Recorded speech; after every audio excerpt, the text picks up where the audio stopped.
Mesdames et messieurs, bonsoir et bienvenue à cette édition du journal de Sahel TV. Le 50e anniversaire de la fondation des forces armées, qui correspond au 25 novembre de chaque année, a été commémoré aujourd'hui sur l'ensemble du territoire national.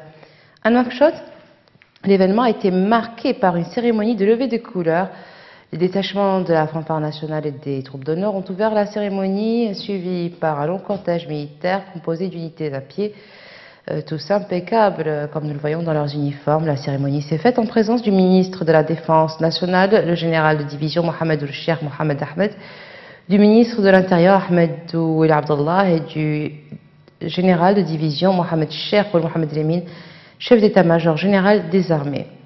Conformément à la tradition, les deux ministres, en compagnie du chef d'état-major général des armées, ont passé en revue des unités des corps de l'armée, de la gendarmerie et de la garde nationale venus leur rendre les honneurs. Ils ont ensuite salué les officiers supérieurs responsables dans les différents postes de commandement des armées, ainsi que les attachés militaires en service dans les différentes ambassades accréditées auprès de notre pays. La cérémonie de levée des couleurs a été marquée par la présence du chef d'état-major de la garde nationale, du chef d'état-major adjoint de la gendarmerie et des anciens chefs d'état-major de l'armée, de la gendarmerie, de la garde nationale, ainsi que les présidents des associations des retraités de l'armée et de la gendarmerie. La Mauritanie possède des perspectives prometteuses permettant un développement global, c'est ce qu'a affirmé le Premier ministre devant les députés. Mohamed Salmoud Béchir était interpellé par les parlementaires lors d'une séance questions-réponses après la présentation de la politique générale du gouvernement jeudi dernier. Hamaoula Diagana.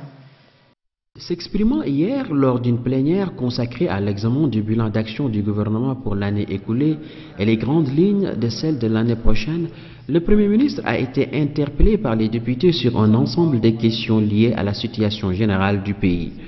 Au sujet du secteur de la santé, le Premier ministre a rappelé les réalisations accomplies au cours de la dernière décennie qui ont porté le nombre des hôpitaux à 26 au lieu de 16 en 2008. Tandis que celui des centres de santé de 62 à 115 et les postes et unités de santé de 523 à 733. S'agissant du passif humanitaire, le Premier ministre a rappelé les mesures prises par le président de la République pour traiter cette question, à savoir le retour des réfugiés et leur indemnisation conformément aux valeurs et mœurs du peuple mauritanien. Évoquant certains indicateurs qui illustrent l'ampleur des réalisations opérées dans le pays ces dernières années. Le Premier ministre a précisé que le taux de pauvreté a passé de 44,5 à 33%. Le PIB a été doublé 2 fois. Des centaines de kilomètres de routes et aéroports sont construites et que leur nombre dépasse celui réalisé entre l'indépendance et 2009. Au sujet de l'agriculture et de l'électricité, le Premier ministre a souligné que les acquis dans ces domaines comportent l'émergence d'une renaissance agricole dont les résultats sont visibles à travers l'augmentation notoire de la production, le nombre de superficies aménagées, tandis qu'au niveau de l'électricité, la production a été multipliée par 4, en plus de l'usage très vaste des énergies renouvelables, ce qui place la Mauritanie au premier rang des pays africains producteurs de l'électricité, notant l'existence d'un programme de construction d'un réseau de transport d'électricité entre les grandes villes nationales. Le Premier ministre a également souligné le rôle pionnier que joue la CINIM, notant qu'elle respecte ses engagements à l'endroit de ses partenaires et à son personnel en dépit de la période difficile qu'elle connaît depuis des années à cause de la chute des prix des minerais de fer et l'augmentation du coût de chargement. Tout ce qui a été opéré ces dernières années a donné des réalisations phares et palpables dans des domaines touchant la vie quotidienne du citoyen. Il s'agit là d'un motif de fierté pour nous tous. Le pays possède des perspectives prometteuses devant accélérer sa croissance et permettre un développement exhaustif, a souligné Mohamed Salem Ould Béchir. Le Premier ministre a enfin exprimé l'entière disponibilité du gouvernement à écouter et prendre en compte les avis et idées des députés afin ensemble d'impulser la Mauritanie vers un avenir radieux. Les députés de l'opposition ont protesté hier contre le fait qu'il n'y ait pas eu de vote pour l'adoption du programme du gouvernement comme le stipule la Constitution. Ils protestaient donc contre la décision du président de l'Assemblée nationale qui avait annoncé après la discussion du programme du gouvernement que celui-ci avait été adopté.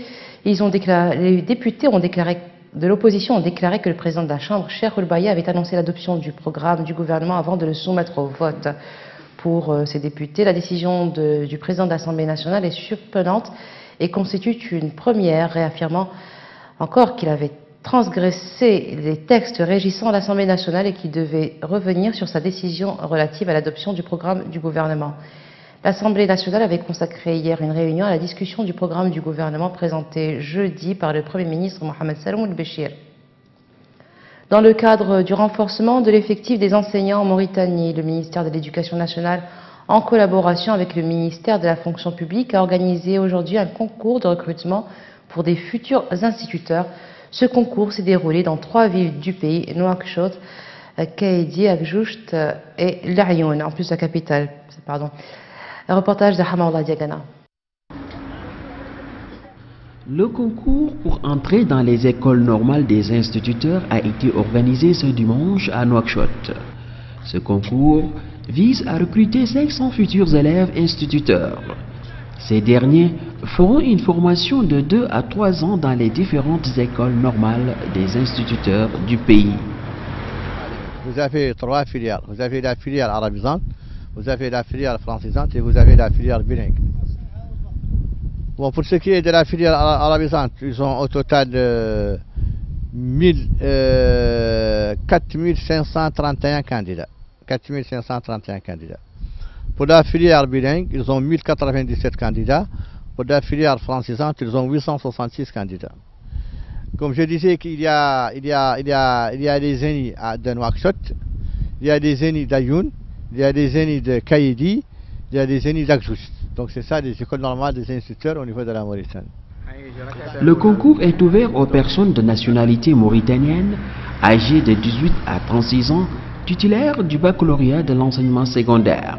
Une occasion pour ces jeunes de s'offrir un emploi dans la fonction publique. Le nombre de places à pourvoir est très limité.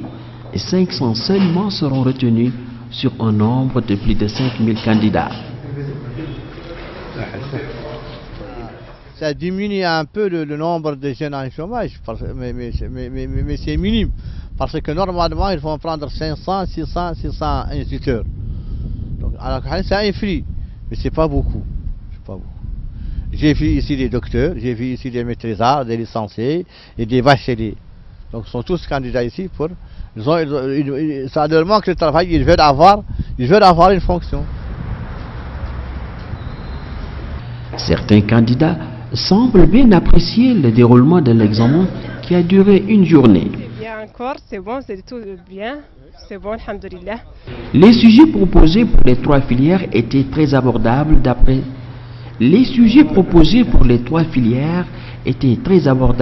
d'après les candidats. Les différentes épreuves en question étaient l'arabe, le français et les mathématiques. Au Sahel, 50 millions de personnes dépendent économiquement de l'élevage à transhumance des troupeaux et conditionnés par les saisons adaptées à l'alternance des pluies et des périodes sèches. Ces mobilités constituent une pratique d'adaptation au changement climatique, mais elles sont aujourd'hui menacées. Cela ressort d'un rapport rédigé par des scientifiques. Une synthèse de ce rapport, toujours avec Hamaoula Diagana.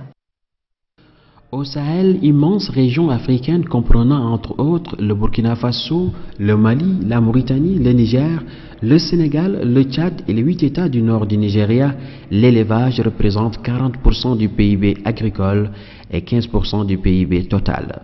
Les produits de l'élevage constituent en fonction des pays le second ou le 3e poste d'exportation. Activité économique principale pour au moins 50 millions de personnes sur un total de 137 millions de Sahéliens, l'élevage est pratiqué par près de 80% des familles rurales. Parmi ces élevages familiaux, les systèmes pastoraux ayant recours à la transhumance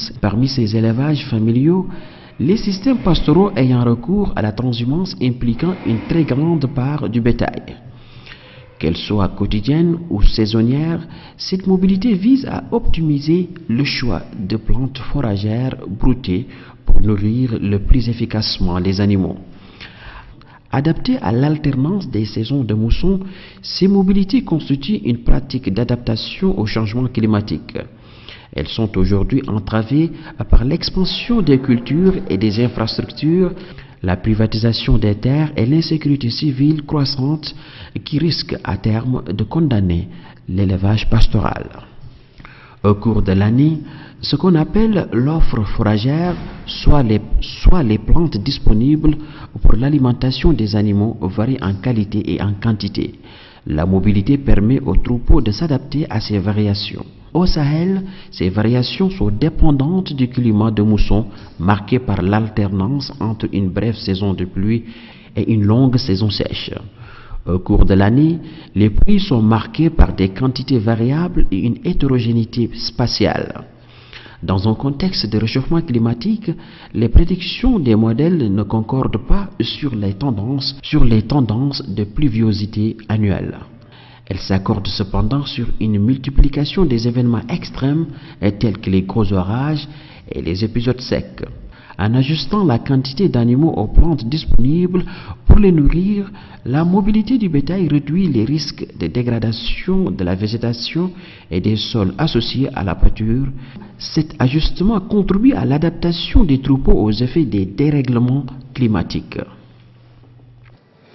Et nous terminons avec l'actualité internationale en Syrie. L'armée de l'air russe a bombardé aujourd'hui les insurgés syriens présumés être ceux qui ont tiré hier des obus remplis de gaz chloré sur la ville d'Alep. Un général russe, Igor Konashenkov, a déclaré que les frappes russes avaient détruit toutes leurs cibles. Une centaine de cas de suffocation ont été rapportés après cette attaque au gaz toxique, selon un bilan fourni aujourd'hui par les médias d'État syriens. Citant des sources médicales, l'agence officielle Sana a rapporté 107 cas de suffocation après un premier bilan d'une cinquantaine de blessés. Et de son côté, l'Observatoire syrien des droits de l'homme a rapporté 94 cas de suffocation. C'est la fin de ce journal. Merci d'avoir suivi. Excellente fin de soirée à toutes et à tous.